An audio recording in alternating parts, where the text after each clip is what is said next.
এখন সীতানাথ পাইনের বাড়ি যাচ্ছি, যেখানে শিব সেজে শ্রী শ্রী ঠাকুর যাত্রা করেছিলেন। দামালবাবু পরিদর্শন করতে বাইক নিয়েছি,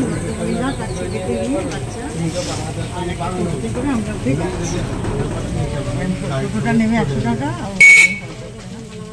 এইভাবে চলছে। দেখো হাতে মালা আছে, মিষ্টি আছে, সাদা বোঁদে, সাদা বোঁদে।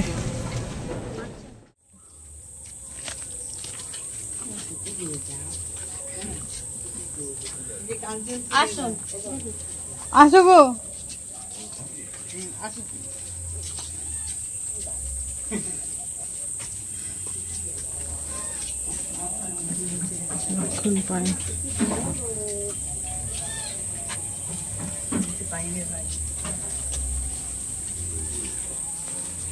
সব দেখাবে।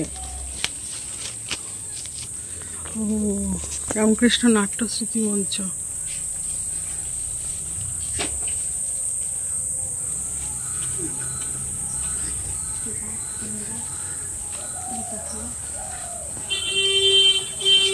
যেটা দেখছেন দিদি, এটা হচ্ছে স্মৃতি মঞ্চ, নাট্য মঞ্চ।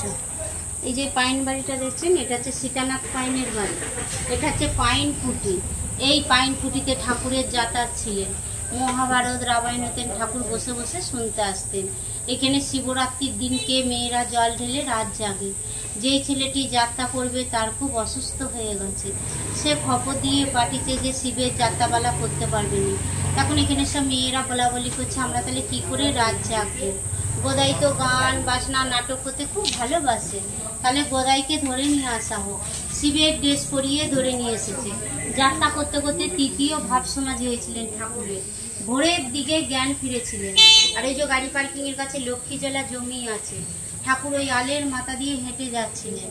কালো মেঘে কালি দেখে সাদা বউ ঘুরে যাচ্ছে, তখন দেখছে শিব ওই আলের মাথায় মুড়ির ঠোলঙ্গা নিয়ে পড়ে গেছিলেন। ঠাকুরের প্রথম ভাব সমাজ হয়েছিলেন। আর এখান থেকে বিশালক্ষী মন্দির আছে 4 কিলোমিটার দূরে। ওই প্রসন্ন দিদি আর ঠাকুরের মা হাত ধরে নিয়ে ঠাকুরকে পুজো দিতে যাচ্ছিলেন। ঠাকুর ওই গান বাজনা করতে করতে যাচ্ছিলেন। ঠাকুরের অর্ধেক রাস্তায় যে জ্ঞান হারিয়ে গেছিলেন, ওই মুরকি আর বাতাসা ঠাকুরের মুখে দেখতে ঠাকুরের জ্ঞান ফিরে এসেছিলেন। এটা হচ্ছে তৃতীয় ভাব সমাজ। দেখা শুরু করে যান এটা।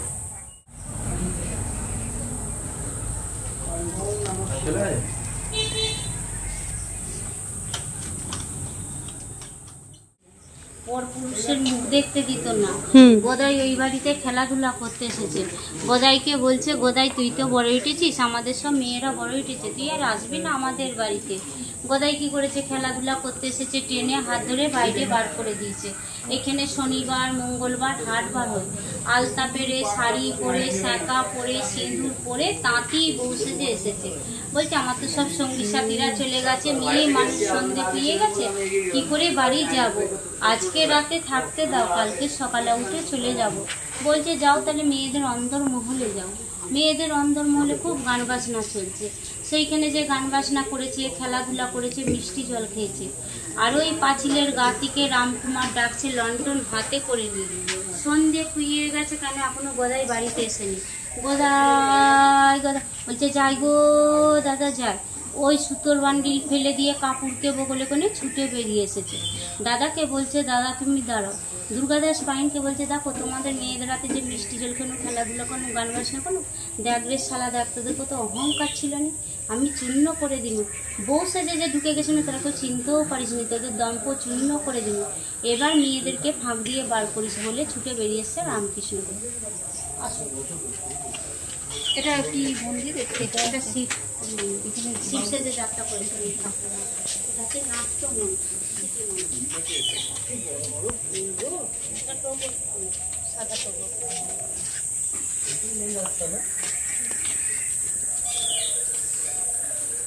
আগে এইটা সোজা রাস্তা ছিল, মোটে রঘুবীর মন্দিরের পিছন দিয়ে এই রাস্তাটা সোজা কেটে ছিল।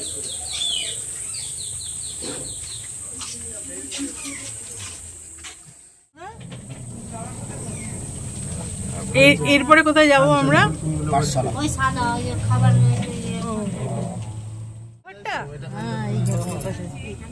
এই টিনের ঘরটাতে হ্যাঁ হ্যাঁ টিনের ভালো করে। হ্যাঁ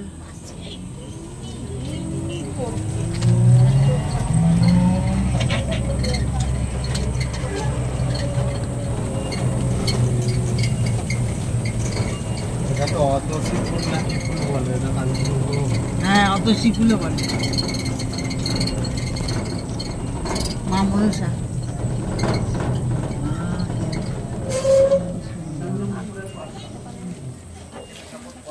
আর এখানটায় বুঝলেন তো দিদি, এখানে 10 টাকা দিতে হবে আর কি, মানে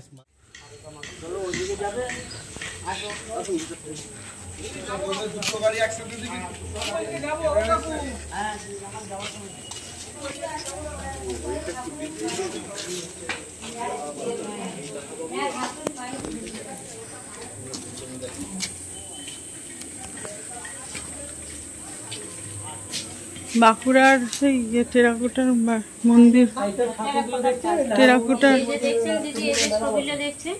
ঠাকুরের বাবা চলে এসেছেন দেরেক গ্রাম থেকে।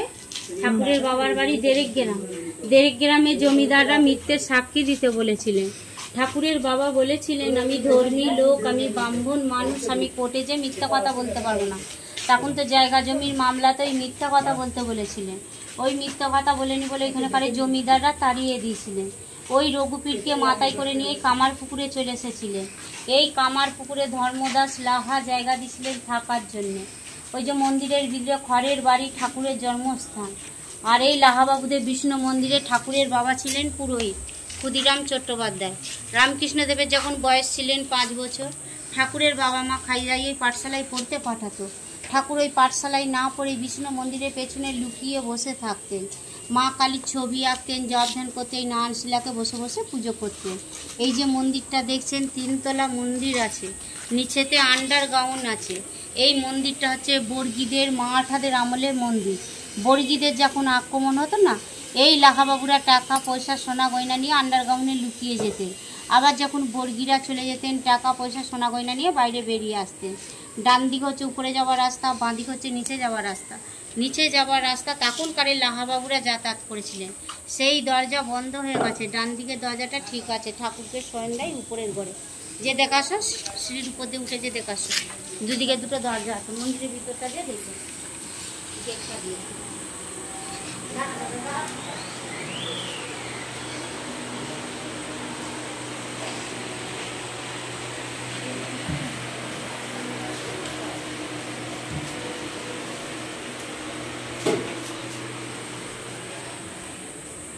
কি দেখলাম রে?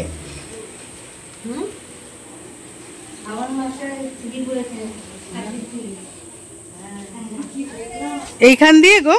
না না, ওই দুয়ার গেটটা দিয়ে দেখো। ও,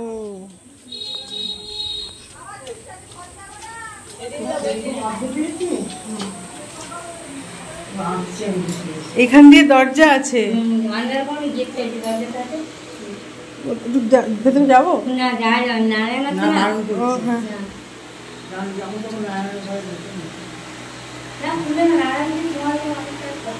আর মেয়ে তো মেয়েদের দেখতে বেশ বেশ।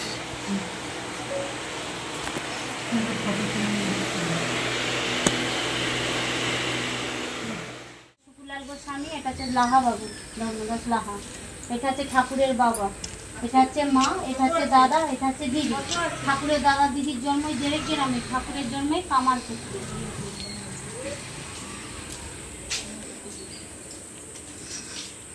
আর এই যে শিবটা দেখছেন যুগী শিব মন্দির, এর জ্যোতি থেকেই ঠাকুর সাধু সেবা করছে। ঠাকুরের বিয়ে হচ্ছে, লাহাবাবুদের গয়না ধার করে নিয়ে ঠাকুরের বিয়ে হয়েছিলেন। ঠাকুরের বাবা মা তো গরিব ছিলেন, এই লাহাবাবুদের গয়না ধার করে নিয়ে ঠাকুরের বিয়ে হয়েছিল। ঠাকুর বলছে মাকে, মা গয়না খুলে লাহাবাবুদিকে ফিরে দিয়ে দাও। ঠাকুরের মা বলছে বাচ্চা মেয়ে গা থেকে গয়না খুলে নিলে কান্নাকাটি করবে। ঠাকুর কি করেছিলেন, যখন সারদা মা ঘুমিয়ে গেছিলেন, সব গা থেকে গয়না খুলে নিয়ে লাহাবাবুদিকে ফিরে দিয়ে দিয়েছিলেন। ঠাকুর কি করেছিলেন, ফুলের সাজ দিয়ে মাকে সাজিয়ে দিয়েছিলেন। সকালবেলা উঠে দেখছে গায়ে গয়না নাই, খুব কান্নাকাটি করছে। ঠাকুরের মা বলছে যে তুমি কেঁদো না, আমার ছেলে গয়না গড়িয়ে এনে দেবে। ঠাকুর ওই দক্ষিণেশ্বরে পুজো করে করে 2টো বালার গলার হার গড়ি দিয়েছিলেন মাকে। ঠাকুর যখন দেহ রাখলেন, মা গঙ্গার ঘাটেতে যে বালার শাখা খুলে ফেলে দিচ্ছিলেন। ঠাকুর বলছে আমি এঘর থেকে তো ওই ঘরে গেছি, তুমি কেন খুলে ফেলছো? মা সবসময়ের জন্য 2 হাতে 2টো বালা পরে থাকতেন, আর স্বরূপ আর আলতা পরে শাড়ি পরে থাকতেন। সারদা বালা। ও দিদি ওই ডাল নেবেন, এই গাছের ডাল।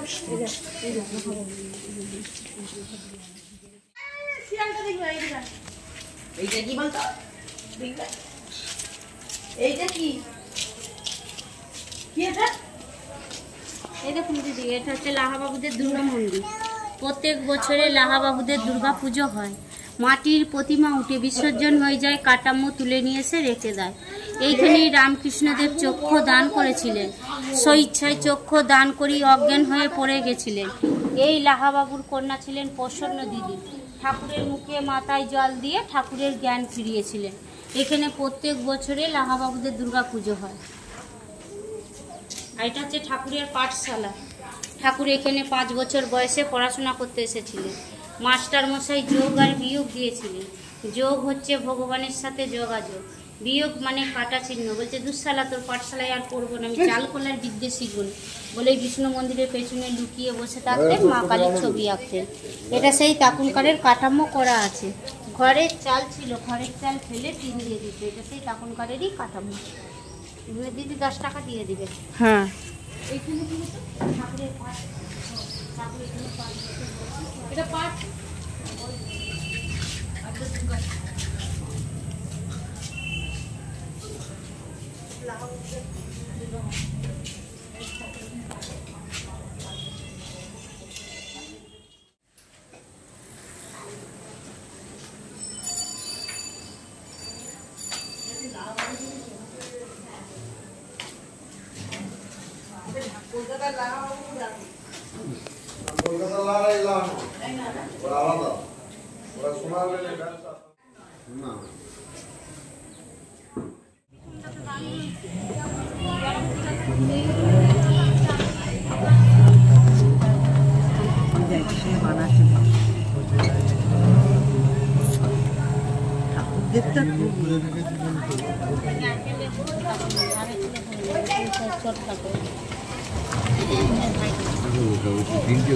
দিদি এটা দেখুন, এটা লাহাবাবুদের কালী মন্দির। আচ্ছা মাটির প্রতিমা থেকে বিসর্জন হয়ে যায়, আবার কাঠামো তুলে এসে রেখে দেয়।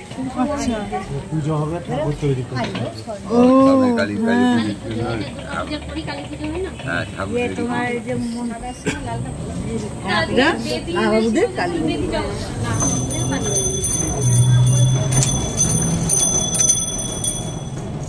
আর এটা এটা হচ্ছে গোপেশ্বর শিব ঠাকুর। ওই দক্ষিণেশ্বরে না পুজো করে গঙ্গার ঘাটেতে যে মা মা করে খুব কাঁদছিলেন, দিব্যিন্ন পাগল হয়ে গেছিলেন। এই গ্রামের লোকের কাছে খবর ছিল যে ঠাকুর পাগল হয়ে গেছে।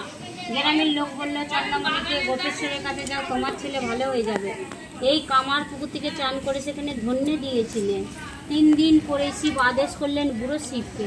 বুড়ো শিব বলে যে তোমার ছেলে পাগল নেই, তোমার ছেলে মা ভগবানকে পেলে ঠিক হয়ে যাবে। এর পেছনেই কামার পুকুর। এই পুকুরের নাম দিই গ্রামের নাম কামার পুকুর। আর এই গ্রামটার আগে নাম ছিলেন শুকুলালগঞ্জ। আচ্ছা।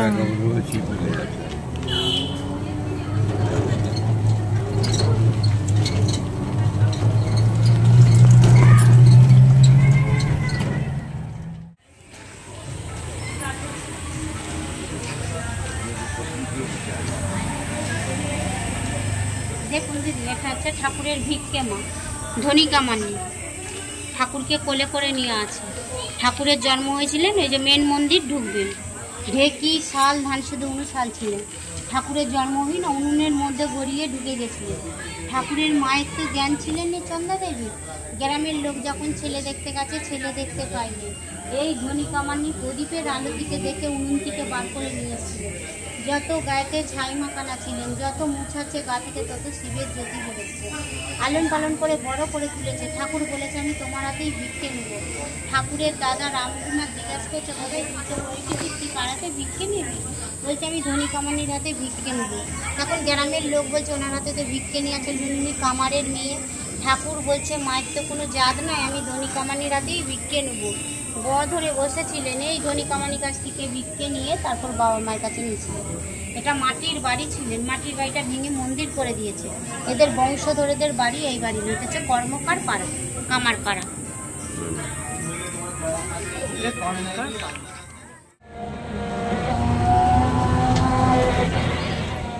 কামার পুকুর। হ্যাঁ, এই পুকুরের নাম দিই গ্রামের নাম কামার পুকুর।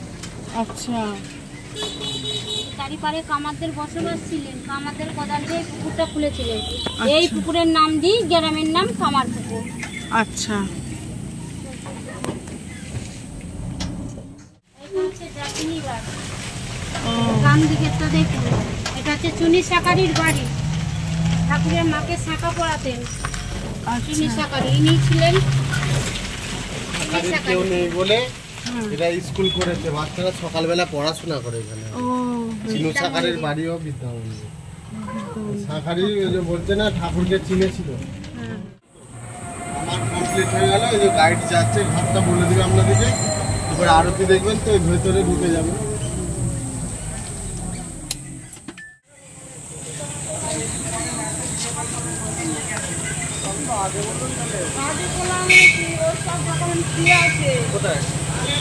হচ্ছে হালদার পুকুর।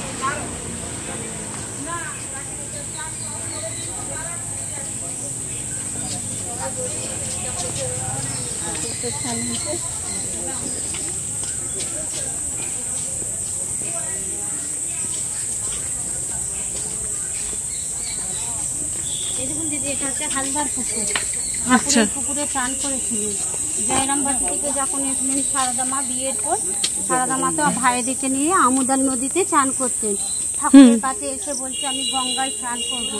ঠাকুর বলছে তুমি মনে দুঃখ করছো কেন, এইটাই তোমার জন্য গঙ্গা। আর এই দুই সাইডে জঙ্গল ছিলেন, মাটির রাস্তা ছিল তৈরি করা। মা তো ভোরবেলায় স্নান করতেন। ঠাকুরের কাছে বলছে আমার তো খুব ভয় লাগছে। ঠাকুর কি করেছিলেন, 8টা সখী দিয়েছিলেন, সামনে 4 জন পেছনে 4 জন। মাকে চান করে নিয়ে দরজার সামনে ছেড়ে দিতে। আমাদের এইটাই হচ্ছে ছোট গঙ্গা। বিয়ে বাড়ি ভুজনো বাড়ি হলে এখানে সবাই চান করিয়ে নিয়ে যায়।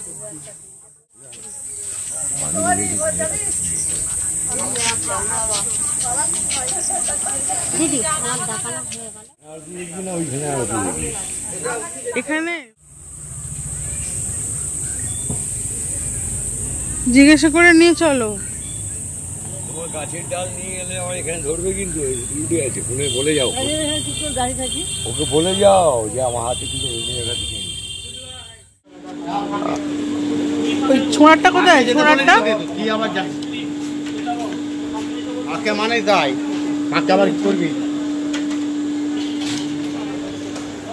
সিঙ্গারা খাওয়া হচ্ছে, জিলিপি খেলাম, আর নিমকি খাওয়া হলো। আইসক্রিম নেই, উজালা আইসক্রিম, এই আইসক্রিম, লাবড়ি আইসক্রিম, ওই তোমার 15 দিন 10 টাকার আইসক্রিম।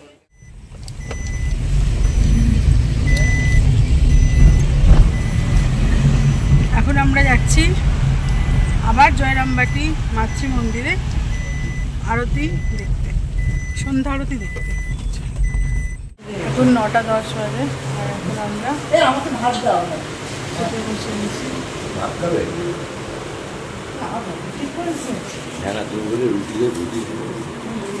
থালা পেয়ে গেছি।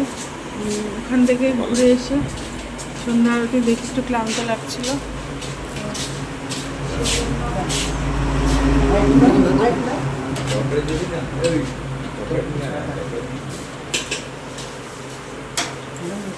ক্লান্ত লাগছিল, ওই জন্য একটু বিশ্রাম করছি। আমার কারেন্ট অফের যা বকর, এখানে প্রচণ্ড গরম। চলো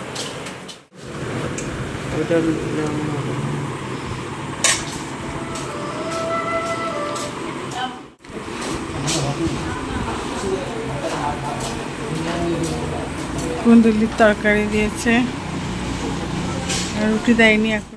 দেখো রুটি মাঝানি ঝামেলা। হ্যাঁ,